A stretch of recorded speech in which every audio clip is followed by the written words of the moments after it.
Welcome to the deep dive. Today we're looking into a business idea that's, well, not just profitable, but genuinely important. It's a field that's maybe been overlooked, but it's becoming really critical as we get a better handle on the different ways people think and work. Yeah, absolutely. We're talking about building and consulting on neurodiverse-friendly workspaces.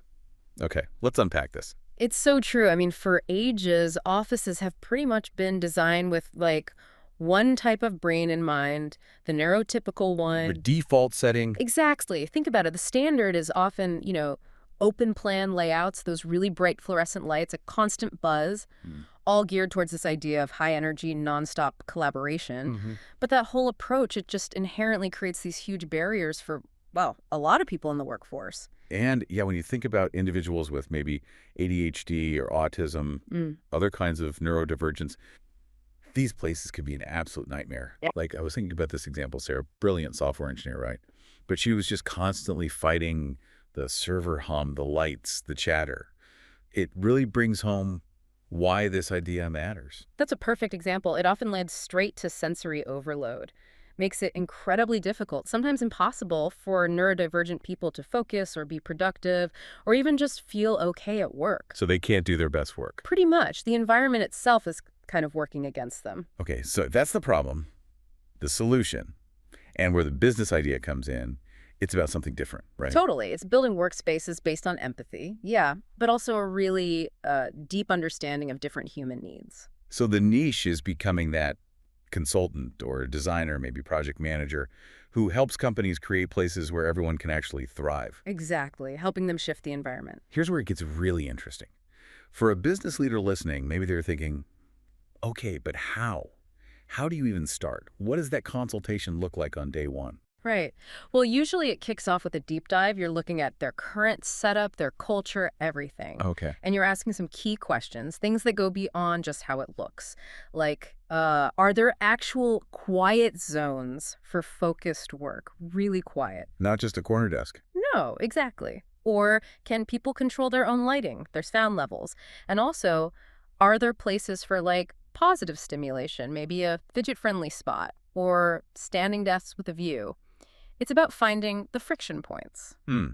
So it sounds like some solutions could be fairly simple, but still have a big impact. Oh, definitely. Sometimes it's as straightforward as, say, recommending good noise-canceling headphones. That alone can be huge for someone who needs auditory quiet. Makes sense. Or you might design dedicated sensory rooms, calm spaces, quiet, maybe dimmable lights. You can change the color of good acoustics. Comfortable chairs? Yeah, varied seating, maybe some plants biophilia helps calm the brain.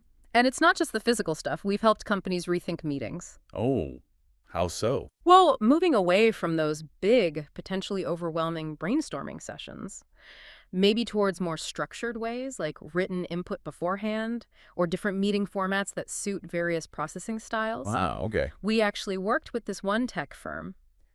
Brilliant employee, just brilliant, but traditional meetings were too much. He couldn't really contribute his best. Right. By getting structured, written thoughts before the meetings, his input just soared.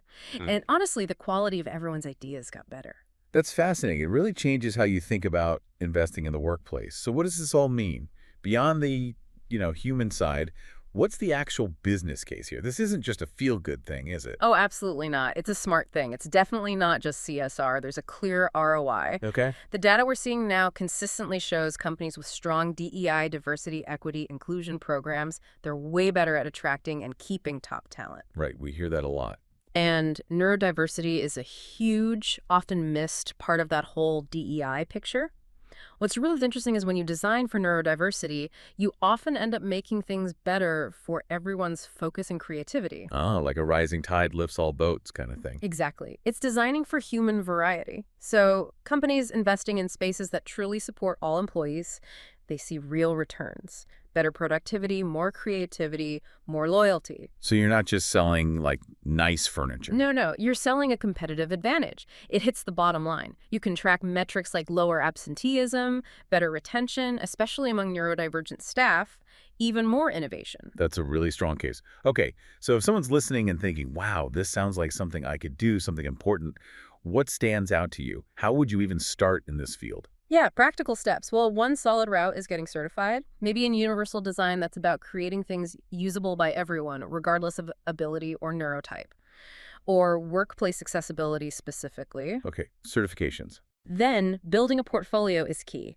Maybe offer your services to some small businesses or nonprofits, maybe at a reduced rate to start.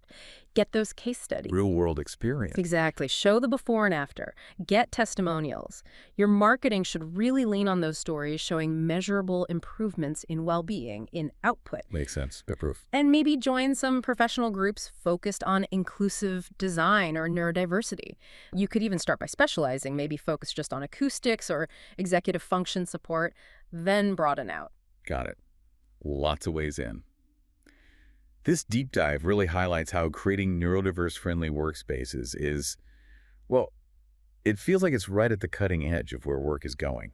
It seems like such a unique chance to build a business that's, yes, profitable, but also genuinely makes the working world more inclusive, more productive, more human, really, for everyone. Yeah. It's about making the office less a place you have to be and more a place you want to be, because it actually works for you. Feels like a real sweet spot. And that brings up a really interesting thought, doesn't it? Especially now, with work changing so fast, remote and hybrid are clearly sticking around. How much more critical does designing physical spaces that are truly adaptive and inclusive become? For attracting and keeping the best talent, for driving innovation forward. Makes you think.